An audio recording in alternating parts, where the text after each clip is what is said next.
하나님 아버지 은혜와 사랑을 감사합니다. 6월달 어머니 기도회로 함께 모여 나아갑니다. 자녀를 위한 우리의 기도가 하늘에 닿게 하시고 주님이 들으시고 응답하여 주셔서 하나님의 때에 하나님의 방법으로 우리의 생각을 넘어 우리의 상상을 넘어 일하시는 그 주님을 우리로 하여금 보게 하여 주시고 경험케 하여 주시옵소서. 하나님, 우리의 자녀들이 또 우리의 자녀의 자녀들이 하나님을 바라보고 하나님을 의지하고 하나님 믿음의 바른 세대로 그렇게 온전히 서가기를 소원합니다. 악한 시대를 살고 있지만 하나님께서 기뻐하시는 우리의 자녀들 또 자녀의 자녀들이 될 수 있도록 우리의 기도를 들으시고 응답하여 주시옵소서. 예수님의 이름으로 기도합니다. 아멘. 앞에 나온 화면은요, 올 2022년 여름 성경학교 표지입니다. 이제 본격적으로 이번 주 토요일에 유치부, 초등부 여름 교사 강습회가 인천 선도교에서 있는데요. 본격적으로 이미 사실은 유치부, 초등부, 중고등부 이미 여름 행사 계획 준비 단계에 들어섰고요. 벌써 장소 섭외하고 선생님들 동원하고 역할 분담해서 이미 준비를 시작했습니다. 그럼에도 불구하고 이번 6월달 어머니 기도회 때 제가 이 그림을 조금 준비한 이유는 우리 어머니들께서 또 우리 어머니 기도회를 통해서 함께 기도할 때에 우리 교회학교 여름 행사를 위해서도 함께 기억했으면 좋겠다 마음이 들어서 준비를 했을 뿐만 아니라 오늘 읽은 본문의 주인공이 이 그림에 나와요. 여기 그림에 보면 세 사람이 나오죠. 올해 말씀 주제가 여름 성경학교 주제가 말씀을 품은 어린이, 말씀을 품은 사람을 주제로 함께 모이는데 저기 가운데 있는 사람이 오늘 본문에 등장하는 사무엘입니다. 그리고 다른 한 사람은 다윗이고 한 사람은 요시아인데요. 오늘 사무엘 얘기를 좀 해보려고 합니다. 오늘 우리가 함께 기도할 마음 얻기를 원하는데요. 사무엘상 2장 11절부터 26절까지의 말씀을 읽었습니다. 지난달 기도회 때입니다. 화면을 지난달 기도회 때 정두성 강사님께서 이 그림을 첫 화면으로 보여주시면서 엠번방 사건 얘기를 하셨었어요. 몇 년 전에 사회적인 물의를 일으키고 일파만파 온 국민을 충격에 빠뜨렸던 사건이 있었는데 소위 엠번방 사건이라는 사건이었는데 그러면서 우리 자녀들에 대해서 또 믿는 사람들이라고 해서 신앙교육에 있어서 안심하고 있으면 안전지대는 없다 이런 생각을 많이 나누면서 또 심각하게 고민해야 된다는 좀 화두로 던져주셨는데요. 흔히 자녀 교육에는 답이 없다고들 많이 하지요. 이유가 많이 있겠습니다만 우리의 자녀들이 자라는 환경도 다르고 부모 세대가 살았던 시대와는 그 정서와 배경 자체가 워낙 다르고요. 또 워낙 빠르게 급변하고 있는 시대다 보니까 이 자녀 교육엔 매뉴얼이 없는 것 같아요. 그러니까 이대로 하면 다 됩니다. 이런 게 없는 것 같아요. 왜냐하면 우리가 자라왔을 때랑 또 부모님 세대가 자라왔을 때랑 또 지금 세대가 너무나도 다른 시대를 살고 있고 다른 가치관을 가지고 있기 때문에 그렇습니다. 그래서 콕 집어서 정답을 말할 수 없는데요. 그래서 요새 한참 이슈인 인물이 있습니다. TV 예능에도 많이 나오는 누구신지 아시죠? 오은영 박사님. 이런 분들 모셔가지고 자녀 교육이나 부모 마음이나 이런 것들 이분들이 나오는 프로를 보면 막 힐링이 된다고 하잖아요. 그래서 엄마들이 굉장히 많이 보는 TV 프로에 자주 등장하는 인물이 이 오은영 박사님 같은 이런 전문가를 모시고 나오는 그런 프로그램인데요. 사실 우리에게 오은영 박사님이 오셔가지고 각 자녀들마다 어떻게 하면 좋겠다, 어떻게 해주세요라고 솔루션을 주시면 정말 좋겠지만 지금 대한민국에서 가장 바쁜 인물 중에 한 분이 저 뒤에 나오신 저분인데 이분을 모실 수 있으면 좋겠습니다만 현실적이지 못한 부분들이 많죠. 그리고 사실은 이분이 정답도 아니에요. 사실은 이분 온다고 모든 게 해결될 것 같지만 그렇지도 않습니다. 한번 모시려고 하면 비용도 막대하게 들고요. 그런데요, 해답이 없을까요? 있습니다. 저는 있다고 믿습니다. 어디에 해답이 있는가? 바로 하나님의 말씀과 그 말씀을 붙들고 기도하는 우리의 기도, 어머니의 기도, 부모의 기도에 바로 응답하시는 하나님께 답이 있는 줄 믿습니다. 오늘 그 일부라고 생각해서 함께 상고 한 발을 나누고 기도의 제목 삼고자 하는데요. 세 가지 메시지로 함께 나누고자 합니다. 첫째는요, 믿자와 안자입니다. 믿자와 안자. 믿자 대 안자라고 정하는데요. 무슨 말이냐면요, 믿음의 자녀와 안 믿는 자녀를 한번 대조해보고 비교해보고자 합니다. 제가 대조해보고 제가 비교하려고 하는 게 아니라 오늘 읽은 본문 사무엘상 2장, 이 사무엘상을 기록한 성경의 저자가 의도적으로 이 두 부류를 대조하고 있는 것을 볼 수가 있어요. 본문을 여러 번 읽다 보면, 한 번 읽으면 잘 모르는데 여러 번 읽다 보면 이게 눈에 들어오고 머릿속으로 그려집니다. 그래서 이 밑자와 안자로 대표되는 믿음의 자녀를 줄여서 밑자라고 했고요. 안 믿는 자녀를 안자라고 불렀는데 밑에 S 대 E라고 했는데 S는 사무엘이고 E는 엘리의 아들들입니다. 이 사무엘과 엘리의 아들들을 성경의 저자가 의도적으로 대조하면서 보여줍니다. 마치 여러분 바둑알은 흑색과 백색 두 가지로 나눠져 있죠. 바둑알의 검은 돌을 먼저 보여주고 그 다음에 하얀 돌을 보여주고 그 다음에 다시 검은 돌을 보여주고 또 다시 하얀 돌을 보여주는 것처럼 대조하고 있습니다. 극명하게 대조되는 두 부류의 사람, 하나는 사무엘이고 하나는 엘리의 아들들에 대해서 극명하게 대조하고 있는데요. 이 대조를 통해서 우리가 첫 번째 우리 자녀들의 상태를 점검해 봤으면 좋겠습니다. 12절을 보시면요, 엘리의 아들들은 행실이 나빠, 그 다음에 뭐라고 나옵니까? 여호와를 알지 못하더라. 여러분, 여기 나오는 여호와를 알지 못하더라라는 말이 참 재밌죠. 왜냐면요, 엘리는 제사장입니다. 그 아들들도 제사장입니다. 엘리를 수종드는 역할을 했습니다. 하나님 앞에 제사하는 제사장이 여호와를 알지 못한다고요?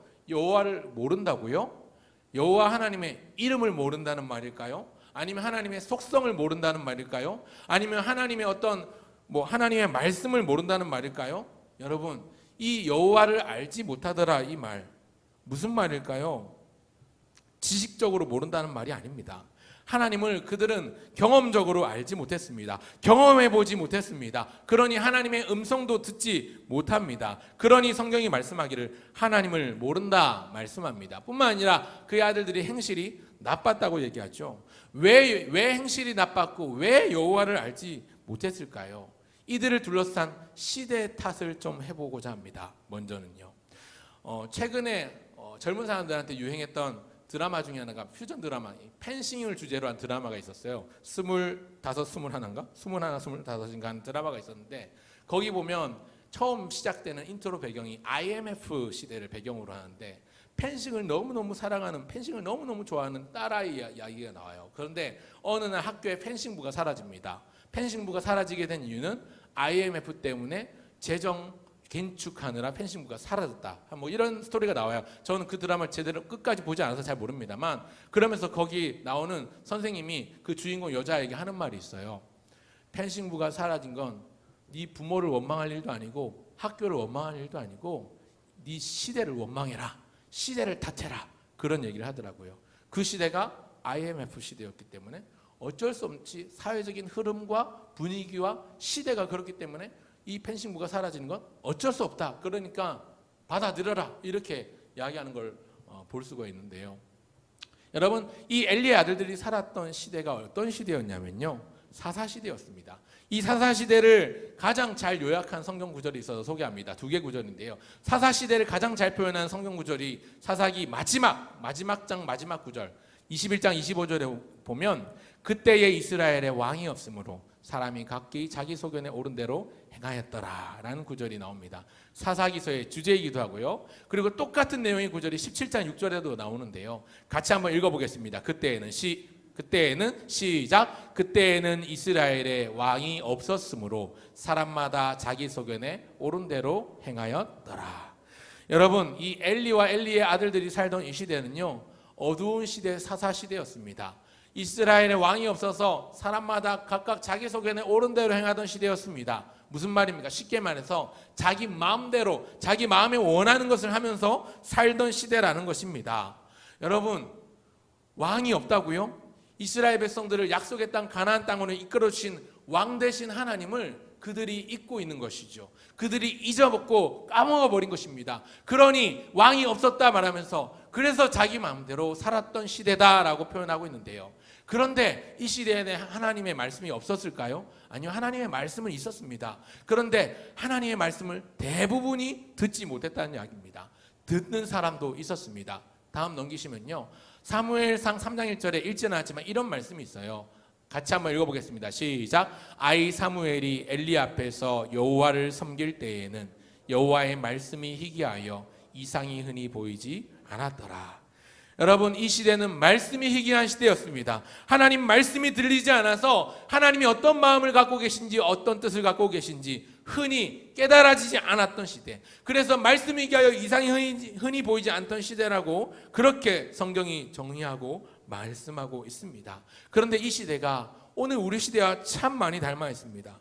오늘날 우리의 자녀들, 어린이, 청소년, 청년들 보면 참 많이 안타까운 것 중에 하나가 우리가 살던 시대, 부모가 살던 시대랑 많이 달라졌죠. 자기만 아는 사람이 너무나도 많습니다. 자기만 아는 시대, 자기만 위하는 시대를 살고 있는 것 같습니다. 옛날에는요, 꿈이 있으면요, 그 꿈을 위해서 그죠? 열심히 돈 모아서 적금도 들고 저축도 하고 열심히 그 꿈 때문에 부지런히 일하느라 쉬는 것도 포기하고 그죠? 자는 것도 줄여가면서 노는 것도 참아가면서 살았는데 요즘 젊은 세대들은요 다릅니다. 흔히 요로 인생이라고 하는데 이 요로 인생이 뭐냐면요, 뭐 요로 결석 결린 사람이 요로 인생이 아니고 보시면 YOLO라는 단어, You Only Live Once, 무슨 뜻이냐면요, 이걸 줄여서 요로라고 이제 앞 글자를 따서 요로라고 하셨는데 너의 인생은 오직 한 번뿐이다, 그런 얘기인데요. 이게 무슨 말이냐면 너의 인생 한 번 살다 죽는 인생이다. 그러니까 너 하고 싶은 거 하면서 살라는 겁니다. 너 하고 싶은 거 하면서 살고 열심히 개고생하다가 그냥 생애를 마감하는 부모 세대를 봐라. 얼마나 허무하고 얼마나 허탈하냐. 그러면서 부추기죠. 어차피 내 인생 금메달은 못한다. 태어날 때부터 흙수저라서 내 집 마련은 평생 이래도 내 집 마련 못하니까, 집값이 얼마나 천정부지를 뛰었는데 내 집 마련 못하니까 그냥 있는 돈 가지고 여행도 다니고 먹고 싶은 거 먹고 하고 싶은 거 하면서 살아 라고 부추기는 분위기가 이 사회에 가득합니다. 이 시대의 흐름인 것 같습니다. 그러니까 마음껏 어차피 짧게 살다 갈 거 마음껏 쾌락을 즐기면서 내가 하고 싶은 것만 하면서 살자는 겁니다. 심지어 그런데다가 우리 사랑하는 자녀들을 보면, 젊은 세대를 보면 자기 자신조차 사랑하는 법을 잘 모르는 것 같아요. 그러다 보니까 자기 자신을 비관하고 자꾸만 비교되면서 열등감을 느끼면서 열등감에서 헤어나오지 못하다가 스스로 목숨을 끊어내는 일들도 종종 일어나는 것이지요. 여러분, 이 세대의 모습과 사사시대의 모습이 참 많이 닮아 있는 것 같습니다. 이뿐만이 아닙니다. 엘리의 아들들은 굉장히 문제가 많았는데요, 안 믿는 자녀들의 대표적인 모습을 엘리의 아들들이 보여주고 있어요. 재밌는 건 엘리의 부모가 제사장이었다는 것이죠. 이게 무슨 경각심을 우리에게 주냐면, 우리가 예수 잘 믿어도요, 우리 어머니, 우리 아버지가 예수님을 잘 믿어도 우리의 자녀들은 예수님을 안 믿을 수 있다는 것, 하나님을 지식적으로 알아도 삶으로 모를 수 있다는 것을 의미합니다. 우리 애는 뱃속부터 교회 나왔어요. 모태신앙이에요. 뭐 어디 뭐 서류 적을 때 모태신앙이라고 적어요. 그게요, 여러분들 자녀들의 구원을 담보해주지 않습니다. 보증해주지 않습니다. 다음 화면 넘기시면요. 여러분, 엘리의 아들들이 얼마나 타락했는가 오늘 이 시대를 참 닮아 있는데, 읽었지만 2장 13절부터 보면 엘리의 아들들의 행태가 나옵니다. 특별히 15절부터 17절까지 보면요, 이 엘리의 아들들, 제사장, 이 엘리를 수종드는, 성전의 제사를 수종드는 일을 해야 되는, 이 역할을 해야 되는 사람이 무슨 일을 하냐면 제물을 탐해서 하나님 앞에 바치기도 전에, 제사가 끝나기도 전에 그 제물을 빼돌리고 횡령하고 그렇게 유용하고 심지어 그 일에 수종되는 사환들을 협박하는 갑질까지 합니다. 15절에 보면 보통 기름을 태우기 전에 제사장의 사환이 와서 제사를 드리는 사람에게 이르기를, 제사장에게 구워드릴 고기를 내라. 내게 삶은 고기를 원하지 않냐고 날 것을 원하신다 하다가 16절에 그 사람이 말리기를, 기름을 다 태운 후에 네가 원하는 대로 가져가라. 그랬더니 아니다, 지금 내게 달라. 그렇지 않으면 내가 억지로 빼앗을 것이다. 협박을 하면서 갑질을 하는 모습이 나옵니다. 그러면서 이 엘리의 아들들을 표현하면서 17절에 뭐라고 말씀하냐면, 이 소년들의 죄가 여호와 앞에 심히 크면 그들이 여호와의 제사를 멸시함이었더라, 이렇게 말씀합니다. 그러니까 쉽게 말해서요, 제사장의 아들들, 그들도 제사장들이 될 것이고 지금도 제사장인데도 여호와의 제사를 멸시하였습니다. 하나님을 가장 두려워하고 가장 떨리는 마음으로 섬겨야 될 사람이 하나님을 무시하고 예배를 무시하고 있는 것이죠. 이뿐만이 아닙니다. 더 심지어 어떤 일들이 일어나냐면요, 22절 23절에 보시면요, 엘리가 매우 늙었더니 그의 아들들이 온 이스라엘에게 행한 모든 일과 이 모든 일이요 망나니 짓인데요, 그 일들이 뭐냐면 회막문에서 수종드는 여인들과 뭐 하였음을 들었다고요? 동침하였음을 듣고. 그러니까 회막문에서 수종드는 여인들과 성적인 관계를 즐겼다는 이야기입니다. 23절에 그들에게 이르되 너희가 어찌하여 이런 일을 하느냐, 내가 너희의 악행을 이 모든 백성에게 듣노라. 엘리가 아들들을 비난하면서 책망하면서 말하기를, 내가 너희들 망나니 짓 하고 다니는 걸 온 백성들에게, 다른 사람에게 다 듣고 다닌다는 얘기죠. 그만큼 소문이 파삭하게 났다는 이야기입니다. 그러니까 엘리 제사장이 아버지 된 마음으로 그들을 말립니다. 24절에 보시면요, 내 아들들아 그리하지 말라, 소문이 흉흉하다, 너희들 여호와의 백성으로 범죄하게 하고 있는데 절대 그러지 마라, 정신 차리라는데 25절 중간에 보면 그들이 아버지 말을 들었을까요, 안 들었을까요? 그들이 자기 아버지의 말을 듣지 아니하였으니 이는 여호와께서 그들을 죽이기로 작정하였습니다. 엘리 아들들은 온갖 망나니 짓을 다 하고 다닌 거예요. 하나님 앞에 드려야 될 재물을 빼돌리기도 하고 갈취하고 편취했습니다. 또 사환들을 협박하며 갑질을 했습니다. 회막문에 수종드는 여인들과 어떤 성적인 관계를 가지면서 음행하고 타락했습니다. 성적인 타락도 가지고 왔을 뿐만 아니라 그걸 문제를 지적하고 훈계하려는 부모의 말조차도 귀 기울여 듣지 않고 콧방귀도 안 낀 겁니다. 그들이 자기 아버지의 말을 듣지 아니하니까. 그러니까 결국 하나님께서 그들을 죽이기로 하시고 그 가문 자체가, 엘리의 가문 자체가 몰락하게 만드십니다. 여러분, 이것이 오늘 우리에게 깨워주는 것, 우리에게 경고하는 것이 무엇일까요? 내가 신앙생활 잘해도 우리의 자녀들이 바로 서지 않으면 우리 가정이, 우리 가문이 몰락할 수 있다는 거죠. 여러분, 우리 가정, 우리 가문이 몰락하고 망하는 건요, 어떻게 하면 되냐면요, 가만히 있으면 돼요. 가만히 있으면 우리 가정, 우리 가문 몰락하고 망합니다. 아무것도 하지 않고 가만히 있으면 우리 자녀들이 세상 흐름대로 따라 살아가고, 그냥 친구 따라 살아가고, 안 믿는 자녀들이나 뭐 우리 애들이나 똑같이 행동하고 똑같이 생각하고 똑같이 말하면서 살아가면 믿음의 가문은 더 이상 존재하지 않게 됩니다. 여기서 끝나는 거예요. 믿음의 대가 그냥 우리 때에서 끝나버리는 거예요. 여러분, 그러면 어떻게 해야 될까요? 최강의 솔루션이 있습니다. 이것입니다. 두 번째, 하나님을 아는 것. 내가 먼저 하나님을 아는 것, 그리고 그 자녀들에게 그 하나님을 알게 하는 것.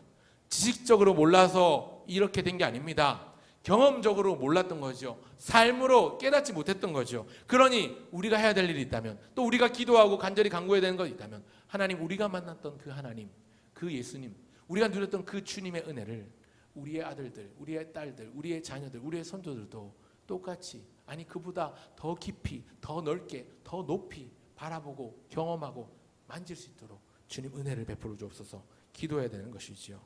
여러분, 옛날 개역 성경에 보면요, 오늘 12절 말씀을요, 엘리 아들들은 불량자라 이렇게 이야기하거든요. 그런데 그에 반해서 엘리 아들들의 어두운 면을 살펴보았다면, 두 번째는 그 반대 밝은 쪽에 있는 한 인물 사무엘을 살펴보고자 합니다. 2장 11절을 보면요, 엘가나는 라마의 자기 집으로 돌아가고, 엘가나는 사무엘의 아버지입니다. 그 아이는 제사장 엘리 앞에서 여호와를 섬기니라 말씀하고 있습니다. 엘리한테 맡겼어요. 그의 부모 엘가나와 한나가 사무엘을 엘리에게 맡겼습니다. 그런데 엘리에게 맡겼으면 엘리를 이제 양아버지처럼 생각하고 섬겨야 될 것 같은데, 성경은 분명히 말씀하기를 그가 섬긴 대상이 여호와 하나님을 분명하게 언급하고 기록하고 있습니다. 여호와를 섬기니라. 엘리를 섬긴 게 아니라, 성전에서 제사장들을 섬긴 게 아니라 여호와를 섬기니라. 사무엘은 여호와를 섬기는 아이였습니다. 어려서부터 하나님을 알지 못했던 엘리의 아들들하고는 확연히 비교되죠. 18절을 보시면요, 18절, 사무엘은 어렸을 때 세마포 에봇을 입고 여호와 앞에서 섬겼더라 이렇게 나오죠. 여러분, 세마포 에봇은요, 제사장의 수종을 드는 사원들이 입는 옷입니다. 예수님이 죽으시고 장사 지낼 때 이 세마포 에봇으로 감싸서 장사되었었던 것입니다. 여러분, 아버지 엘가나가 돌아가고 하나님을 섬겼던 이 사무엘이요, 어느 날 갑자기 딱 하고 경건한 아이로, 경건한 사람으로 짠 하고 이스라엘 역사에 등장한 사람이 아닌 것 같아요. 저는 확신합니다. 그의 부모가 경건한 사람이었습니다. 다음 구절 보시면요, 19절과 20절인데요, 그의 어머니가 하나님 앞에 매년 제사를 드리러 올라갔습니다.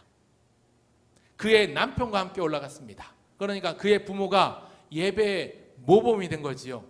그의 부모가 먼저 좋은 예배자가 된 것입니다. 그리고 올라갈 때마다 그냥 올라가지 않고 작은 겉옷을 지어다가 이제 갓난 젖된 아이, 그 젖되고 바로 이제 성전에 의탁한 그 아이 사무엘을 위해서 작은 겉옷을 지어다가 그에게 주었습니다. 그렇죠? 여러분 드라마 같은 데 보시면요, 그런 장면 나오잖아요. 저는 결혼 전에 그렸던 그림 중에 하나가, 이제 사랑하는 와이프와 결혼을 하면 이제 아이를 임신하고 아이를 갖게 되면 막 배가 점점 불러오는 아내가 안락한 흔들의자에 앉아가지고 태교 음악을 들으면서 뜨개질로 뜨개질을 하면서 아가 옷을, 이제 곧 태어날 이 뱃속에 있는 아가가 입을 옷도 이렇게 만들고 쓸 모자도 만들고 뭐 겉사계 속사계 이런 거 양말 같은 것도 실뜨개질 이렇게 하면서 만들고, 이런 것들을 총각 때 생각을 했었어요. 이게 현실은 너무 다르더라고요. 근데 뭐 그런 거는 뭐 꿈도 못 꾸고 그냥 드라마나 책에 나오는 그런 장면 뭐 정도로 인식을 하고 있는데, 지금은 여러분 그런데요, 이 옷을 만들어서 준다. 한나가, 그의 어머니 한나가요, 이 아들 하나, 처음 난 아들 사무엘을 하나님께 맡기고 성전에 두고 떠나와서 항상 그 옷을 뜰 때마다 아들을 생각했겠죠. 우리 아들 사무엘이 잘하고 있을까? 얼마나 컸을까? 이제 말도 잘할 텐데, 아빠가 있었으면 아빠 할 텐데, 막 그런 마음 가지고 한 땀 한 땀 정성으로 옷을 만들었을 것입니다. 그 사무엘의 이름 뜻이 여호와께서 들으셨다라는 뜻인데, 하나님이 들으셨다라는 뜻인데, 그 이름을 되뇌면서 그 옷을 한 땀 한 땀 만들었겠죠. 우리 아들 사무엘, 하나님이 들으셨지. 하나님이 내 기도를 들으시고 응답하셨지. 그러면서 하나님 주신 아이야. 하나님께 감사하는 마음으로 그 정성껏 한 땀 한 땀 옷을 만들었겠죠. 그러니까 매년 제사를 드리러 1년에 한 번 가는 거지만, 한 해 한 번 가는 거지만, 매일매일 그 옷을 만들면서 그 아이 사무엘 생각하며 그 이름 뜻 하나님이 들으신다, 하나님이 들으셨다는 걸 생각하면서 하나님 앞에 경건한 모습으로 살았을 것이라고 저는 확신합니다. 그렇게 부모가 경건했더니 하나님께서 어떤 복을 주시는가? 엘리가 그 올라온 부모들을 축복하면서 여호와께 간구하여 얻어 바친 아들을 대신하게 하시기를 원하노라. 너에게 다른 후사가 있기를 원하노라. 그렇게 축복합니다. 그렇게 축복했더니 어떤 일이 일어나냐면 실제로 하나님께서 그들을 생각하십니다. 21절에 보시면 여호와께서 한나를 돌보시자 그로 하여금 임신하여 세 아들과 두 딸을 더 얻게 하십니다. 그리고 나서 아이 사무엘은 어디 앞에서 자라니라? 여호와 앞에서 자라니라. 그렇게 말씀합니다. 그러니까 믿음의 부모가, 예배를 잘 드리고 하나님 앞에 경건했던 부모가 그렇게 믿음으로 자기 자녀를 하나님 앞에 내어 맡겼더니 하나님께서는 다른 후사들을 복으로 주셨을 뿐만 아니라 믿음으로 드린 그 아이가 여호와 앞에서 자라나게 하시는 복을 주시더라는 것입니다. 그래서 그 결론이 뭐냐면 2장 26절에 뭐라고 말씀하시냐면 아이 사무엘이 점점 자라매 여호와와 사람들에게 은총을 더욱 받더라. 이렇게 말씀합니다. 여러분, 제가 저희 자녀들을 위해서 기도할 때 자주 기도하는 것 중에 하나가, 하나님 우리 자녀들이 머리가 될지언정 꼬리가 되지 않게 해주십시오. 어디 가서도 무시당하지 않고 인정받는 사람, 칭찬받는 사람, 엄지척 세례받을 수 있는 사람이 되게 해주시면 좋습니다. 하나님 그런 선한 영향력을 끼쳐가는 사람 되게 해주시고 기도합니다. 저만 아니라 아마 이 땅의 모든 부모들의 기도가 그럴 거예요. 그럴 것인데 여러분, 가장 좋은 게 뭐냐면요, 사람한테만 인정받는 거, 사람한테는 인정받는데 세상에서는 인정받는데 교회에서 인정 못 받고 하나님께 인정 못 받는 거 아니요. 그 반대, 하나님께는 인정받고 교회에서는 온갖 칭찬 다 듣는데 세상에 나가면 온갖 비난과 온갖 나쁜 소리 다 들으면서 욕먹는 사람 아니요. 둘 다 별로입니다. 둘 다 not good이에요. 가장 좋은 건 뭐냐면요, 하나님도 인정하시고 칭찬하시고 세상에 나가서도 사람들에게 인정받고 칭찬 듣는, 저 사람은 절대로 우리 그룹에 우리 조에 없으면 안 돼 라는 인정받는 그런 자녀가 되는 것, 그게 가장 부모의 입장에서는 가장 최고의 금메달 아니겠습니까? 그러기 위해서 우리가 기도해야 되는데, 아이 사무엘이 점점 자라갈수록 여호와 앞에서 은총을 받았을 뿐만 아니라 사람들에게도 은총을 입게 됩니다. 우리의 자녀들도 그렇게 되면 좋겠습니다. 하나님 앞에서나 사람 앞에서나 인정받는 모습으로 살아가면 좋겠습니다. 저는 이 사무엘상 2장 26절을 닫으면서 사무엘은 이렇게 밝은 모습으로 잘 자라고 있어서 잘 준비되고 있었다라고 성경이 표현하고 있는데, 이 구절을 볼 때마다 생각나는 구절이 있어요. 신약 성경에 누가복음 2장 52절에 이 구절이 생각나는데요. 여러분 앞에 화면 보이시죠? 네모 칸에 뭐가 들어가야 될까요? 두 글자. 뭘까요? 예수. 자, 예수는 지혜와 키가 자라가며 하나님과 사람에게 더욱 사랑스러워 가시더라. 방금 우리가 읽었던 사무엘상 2장 26절과 너무 닮아 있는 구절이지요.